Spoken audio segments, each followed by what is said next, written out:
بسم اللہ الرحمن الرحیم۔ السلام علیکم۔ عرب کی عورتیں حضرت بی بی فاطمہ رضی اللہ تعالیٰ عنہا کو بہت ہی غریب سمجھتی تھیں، کیونکہ ہر وقت بی بی فاطمہ سادگی میں رہتی تھیں۔ اس لیے عرب کی عورتیں بی بی فاطمہ رضی اللہ تعالیٰ عنہا کو بہت ہی غریب سمجھتی تھیں۔ وہ یہ سمجھتی تھیں کہ پاک بی بی کے پاس کچھ بھی نہیں ہے۔ حضرت بی بی فاطمہ کی سخاوت کی باتیں کچھ عورتیں کرنے لگیں۔ ان عورتوں میں سے ایک منافق عورت بولی کہ میں نہیں مانتی کہ بنت رسول اللہ صلی اللہ علیہ وآلہ وسلم کے پاس کوئی معجزہ یا کوئی دولت ہے، کیونکہ وہ ہر وقت سادگی میں رہتی ہیں۔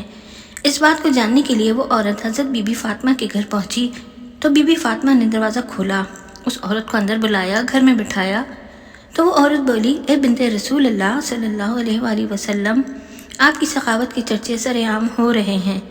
آج میں بھی چاہوں گی کہ آپ مجھے بھی کچھ دکھائیں۔ حضرت بی بی فاطمہ رضی اللہ تعالیٰ عنہا فرمانے لگی کہ اللہ تعالیٰ نے ہر انسان کو وہ عطا کیا ہے جو اس کے لیے بہتر ہے۔ پاک بی بی فرمانے لگیں، اے عورت، وہ نعمتیں دیکھو جو اللہ تعالیٰ نے تمہیں جسم کی صورت میں عطا کی ہیں۔ ان نعمتوں کے آگے دنیا کی دولت بھی کچھ نہیں ہے۔ وہ عورت حضرت بی بی فاطمہ کی باتوں پر ہنسنے لگی اور کہنے لگی، میں آپ کی دولت دیکھنے آئی ہوں کہ آپ کے پاس کتنی دولت ہے۔ وہ عورت کہنے لگی کہ آپ مجھے کچھ بھی کرامت یا دولت دکھا دیں تو میں مان جاؤں گی کہ آپ کے والد اللہ کے رسول ہیں اور آپ کا خاندان سچا ہے۔ حضرت بی بی فاطمہ نے فرمایا کہ وہاں پر میرا مصلی رکھا ہے جس پر میں نماز پڑھتی ہوں، اس کو ہٹا کر دیکھو، تمہیں تمہاری مراد مل جائے گی۔ وہ عورت جیسے ہی بی بی فاطمہ کے حجرے میں پہنچی اور جب اس نے مصلی اٹھایا تو وہ عورت کیا دیکھتی ہے کہ مصلی کے نیچے بہت ہی لاتعداد خزانہ پڑا ہوا ہے، ہیرے جواہرات اور کافی سارا سونا تھا، جو دیکھ کر وہ حیران رہ گئی۔ وہ جیسے ہی خزانہ نکالتی رہی، خزانہ ویسے کا ویسے ہی رہا۔ وہ عورت جیسے ہی بی بی فاطمہ کے سامنے آئی تو بی بی فاطمہ رضی اللہ تعالیٰ عنہا اس کو دیکھ کر مسکرانے لگیں اور وہ عورت بی بی فاطمہ کو بہت حیرت سے دیکھنے لگی۔ وہ عورت بی بی فاطمہ سے کہنے لگی کہ آپ کون ہیں؟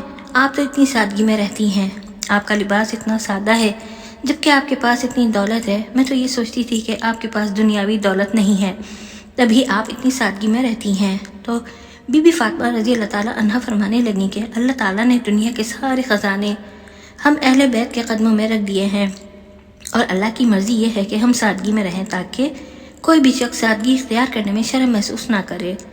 پھر بی بی فاطمہ فرمانے لگیں کہ اس دنیاوی دولت کا تو آخرت میں سخت حساب دینا پڑے گا۔ جیسے ہی اس عورت نے آپ کا اخلاق اور کرامت دیکھی تو وہ قدموں میں گر پڑی۔ وہ عورت اور کہنے لگی کہ اے بنت رسول اللہ صلی اللہ علیہ وآلہ وسلم، مجھے معاف فرما دیجئے، آپ کے والد اللہ کے رسول ہیں۔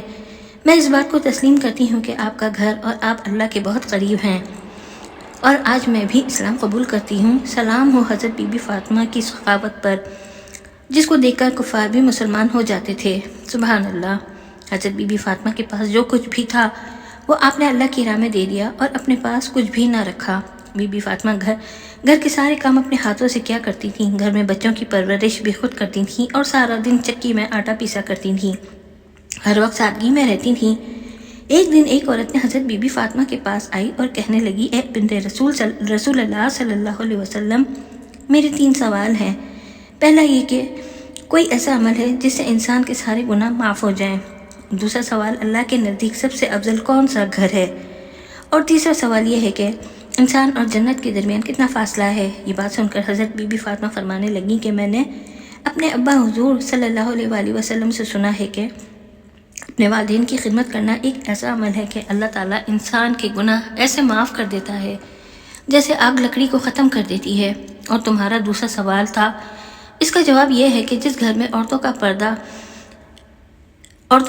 جتنا افضل ہوگا، اللہ کے نزدیک اس گھر کا مقام بھی افضل ہوگا۔ میں نے اپنے ابا حضور صلی اللہ علیہ وسلم سے سنا ہے کہ جیسے جواہرات کے لیے صندوق ضروری ہے، ویسے ہی عورت کے لیے پردہ بھی ضروری ہے۔ اور تمہارے تیسرے سوال کا جواب یہ ہے کہ میں نے اپنے ابا حضور صلی اللہ علیہ وسلم سے سنا ہے کہ انسان اور حقیقت جنت کے درمیان ایک قدم کا فاصلہ ہے۔ یہ جواب سن کر وہ عورت کہنے لگی، اے بنت رسول اللہ صلی اللہ علیہ وسلم، یہ کیسے ممکن ہے؟ تو اس پر حضرت بی بی فاطمہ نے فرمایا کہ اے عورت، تو اپنا ایک قدم اپنے نفس اور خواہش پر رکھ اور تمہارا دوسرا قدم جنت میں ہوگا۔ سبحان اللہ، کتنا عظیم اور کتنا شان والا تھا میرے نبی پاک صلی اللہ علیہ وسلم کا گھرانہ۔ کہ جس کے اخلاق اور سادگی کو دیکھ کر کافر اور یہودی بھی مسلمان ہو جایا کرتے تھے اور اسلام قبول کر لیا کرتے تھے، اور کتنی عظیم شان تھیں نبی پاک صلی اللہ علیہ وسلم کی لاڈلی بیٹی کہ جن کے اخلاق اور سادگی کو دیکھ کر یہودی عورت مسلمان ہو گئی۔ سبحان اللہ۔ دوستوں، امید کرتی ہوں آپ کو آج کی یہ ویڈیو ضرور پسند آئی ہوگی۔ ویڈیو اچھی لگی ہو تو اس کو لائک کر دیں اور اس کو اپنے دوسرے فیملی ممبرز کے ساتھ بھی ضرور شیئر کیجیے گا تاکہ وہ بھی ان اسلامک واقعات سے آگاہ ہو سکیں، اور کامنٹس باکس میں اپنی قیمتی رائے کا اظہار ضرور کیجیے گا، اور ساتھ ہی میرے چینل اسٹوری اینڈ وظیفہ پلانٹ کو ضرور سبسکرائب کیجیے گا۔ ملتے ہیں اگلی ویڈیو میں۔ اللہ حافظ۔